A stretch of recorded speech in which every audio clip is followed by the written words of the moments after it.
তোমরা সবাই কেমন আছো? আশা করি ভালো আছো বন্ধুরা। মাই সিম্পল ফ্যামিলি ব্লগে তোমাদের স্বাগত। মাই সিম্পল ফ্যামিলি ডেলি ব্লগে তোমাদের স্বাগত।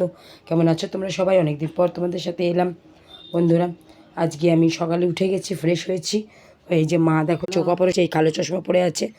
হ্যাঁ, আমি এই যে দেখো কালো চশমা, কিন্তু চোখের প্রবলেম এখনও যায়নি ভালো করে। হ্যাঁ, কিছুদিন আগে অপারেশন হলো, তোমরা তো জানো না, যার জন্য তোমাদের এটা বললাম। হ্যাঁ, এই চোখ অপারেশন হয়েছে, তারপর থেকে এখন শুয়ে আছে। বাবা রান্নাবান্না করছে, আমিও করছি হাতে হাতে। এই চা নিয়ে চলে এসেছি বন্ধুরা, আর এই টিফিন নিয়ে এসেছি।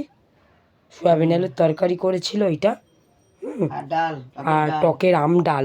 ঠিক আছে, আজকে রান্না হয়েছে এই। আর বন্ধুরা দেখো, রান্না হয়েছে ভাত, সয়াবিন আলুর তরকারি। এই যে দেখে নাও, ঠিক আছে।